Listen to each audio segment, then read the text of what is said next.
महदूद वसीलन बावजूद तरक्याती मनसूबन ते कम हली रहियो आहे। असां हर क़िस्म जे चैलेंजिस खे मुंहुं ॾेई रहिया आहियूं। पाकिस्तान तरक्कीअ जे रस्ते ॾांहुं वधी रहियो आहे। मुआशी इस्तेहकाम लाइ सुधारा आणण वक़्त जी ज़रूरत आहे। नायब वज़ीर आज़म ऐं परॾेही वज़ीर इसाक डार जो इस्लामाबाद में तक़रीब खे ख़िताब। संदसि चवणु आहे त स्ट्रक्चरल सुधारा ॿितरफ़े वापार ऐं मुल्क खे अॻिते खणी हलण हुकूमत जी तरजीह आहे।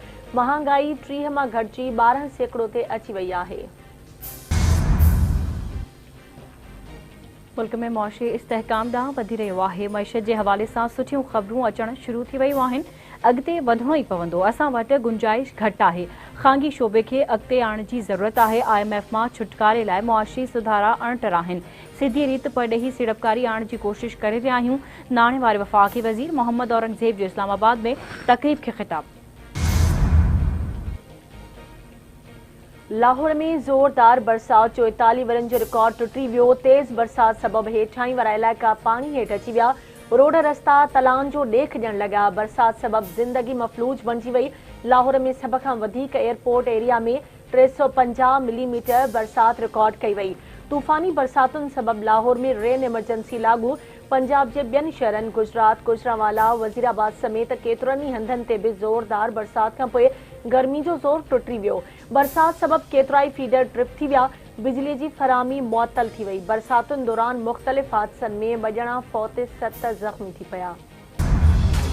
कराची के मुख़्तलिफ़ इलाइक़नि में किथे तेज़ त किथे हल्की बरसात जो सिलसिलो जारी। Super highway, Bahria town, Gadap, Sohrab Goth, Malir, Landhi, airport, Gulshan Hadeed, Sachal Goth, Safoora, Gulistan Jauhar, Gulshan Iqbal, university road ऐं ॿियनि इलाइक़नि में विस्का road, defence, Clifton, Korangi, Saddar, II Chundrigar road, M Jinnah road, Zainab market, Nazimabad, site area, Shahrah Faisal, Tariq road, Hijrat colony, Delhi colony, ॿियनि इलाइक़नि में बि बरसात। हेठि वारनि इलाइक़नि में पाणी बीहजी वियो।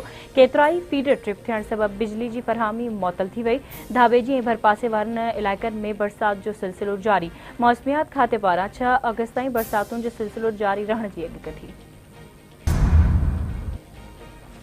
सिंध जे वॾे वज़ीर सैयद मुराद अली शाह जी सदारत हेठि तालीम खाते जो इजलास। वॾे वज़ीर जो चवणु आहे त तालीमी सरगर्मियुनि खे बहितर करे मयार खे बुलंद कयो वञे। समूरनि चूंडियल नुमाइंदनि ऐं सिविल सोसाइटीअ जे माण्हुनि खे तालीमी इदारनि खे पंहिंजो सम्झी कमु करणो पवंदो। तालीमी मयार बहितर बणाइण लाइ इंस्पेक्शन निज़ाम लागू कयो वेंदो। वॾे वज़ीर पारां दर्सी किताबनि जी विर्छ जो अमल 14 अगस्त ताईं मुकमल करण जी हिदायत। ईरान जे गादी वारे शहर तेहरान में हमले में शहीद थी वियल अॻूणे फ़लस्तीनी वज़ीर आज़म ऐं मुज़ाहमती तंज़ीम हमास जे सरबराह इस्माइल हानिया जी तेहरान में जनाज़े नमाज़ अदा कई वई। तेहरान यूनिवर्सिटी में थियल जनाज़े नमाज़ ईरान जी सुप्रीम लीडर आयतुल्ला ख़ामनाई पढ़ाई। जनाज़े नमाज़ में वॾे अंग में शहरियुनि जी शिरकत। इस्माइल हानिया जो मढ़ जुमे ते क़तर जे गादी वारे शहर दोहा में मिटीअ मां हवाले कयो वेंदो। हमास सरबराह इस्माइल हनिया जी शहादत वारे वाक़े खां पोइ गॾियल क़ौमुनि जी सलामती काउंसिल जो अॼु हंगामी इजलास तलब। सलामती काउंसिल जो इजलास ईरान, रूस, चीन ऐं अल्जेरिया जी दरख़्वास्त ते तलब कयो वियो। UN secretary general Antonio Guterres पारां इस्माइल हनिया जी शहादत ते ॻणती जो इज़हार। ग़ज़ा में जंगबंदी ऐं क़ैदियुनि जी आज़ादीअ जे लाइ ॻाल्हियुनि खे नुक़सान पहुचाइण जो ख़दशो ज़ाहिर करे छॾियो। संदसि चवणु आहे त बैरूत ऐं तेहरान में ख़तरनाक हद ताईं हमला वधी विया आहिनि। इस्माइल हानिया जो पलांद ईरानी सुप्रीम लीडर जो इसराइल ते सिधो हमलो करण जो हुकुम। आयतुल्ला ख़ामनाई इहो हुकुम ईरानी सुप्रीम नेशनल सिक्योरिटी काउंसिल जे हंगामी इजलास में ॾिनो। ईरानी सुप्रीम लीडर चयो त तेहरान जो फ़र्ज़ आहे त हानिया जो क़त्ल जो बदिलो वठे। यहूदी हुकूमत असांजे घर में असांजे महिमान खे शहीद करे असांखे सोगवार कयो। इसराइल पंहिंजे पाण लाइ सख़्त सज़ा जो बुनियाद फ़राहम कयो आहे। अवाम लाइ ख़ुशख़बरी। वफ़ाक़ी सरकार तेल जी क़ीमतुनि में 10 रुपयनि ताईं घटिताई करे छॾी। पेट्रोल जे फ़ी लीटर अघ में 6 रुपया 17 पैसा लाथ। हाई स्पीड डीज़ल 10 रुपया 86 पैसा ऐं लाइट डीज़ल जे फ़ी लीटर क़ीमत में 5 रुपया 72 पैसा घटिताई।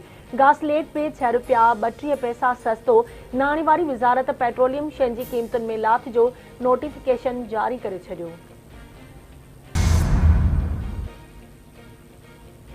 मीरपुर माथिरे में शहीद थी वियल सहाफ़ी नसरुल्ला गडानी कतल केस जी बुधनी एमएनए ख़ालिद लुंड संदस पुट शहबाज़ ऐं नूर मोहम्मद लुंड अदालत में पेश। अदालत ख़ालिद लुंड ऐं संदस पुटनि जी कच्ची ज़मानत में 17 अगस्त ताईं वाध करे छॾी। ख़ालिद लुंड जो चवणु आहे त असांखे JIT वारनि हैदराबाद घुरायो, उते पेश थियासीं, असां बेगुनाह आहियूं, ही सियासी मामिलो आहे। जांच ऑफिसर सिराज लाशारी मूजिब केस जी जांच मुकमल आहे, 2-3 ॾींहनि में जेको हूंदो ॿुधाईंदासीं।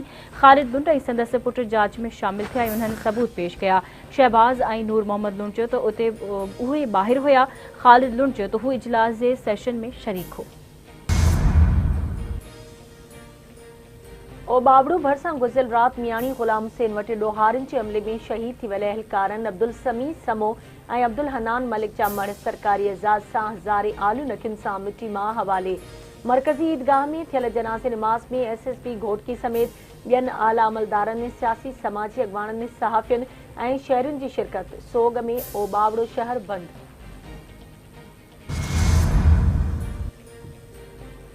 एक्साइज़ नार्कोटिक्स कंट्रोल जूं कोरंगी, लियारी ऐं नौशरो फिरोज़ में कार्रवाइयूं। 4 मंशियात फरोश गिरफ़्तार, 850 ग्राम आइस, 910 ग्राम हेरोइन बरामद। एक्साइज़ टीम महरान टाउन मोहम्मद खान ॻोठ में कार्रवाई करे 2 मनशियात फरोश उमर रहमान ऐं वकास अहमद खे गिरफ़्तार करे वरितो।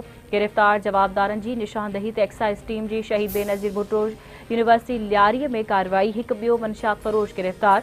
एक्साइज़ अख़्तियारनि मूजिब गिरफ़्तार जवाबदार मोहम्मद अली आदि ॾोहारी आहे, केतिरा ई भेरा जेल बि वञी चुको आहे। पुलिस खे घुर्बल हो। एक्साइज़ टीम नौशरो फिरोज़ में कार्रवाई करे जवाबदार इमरान अली भट्टी खे गिरफ़्तार कयो। केस दाख़िल।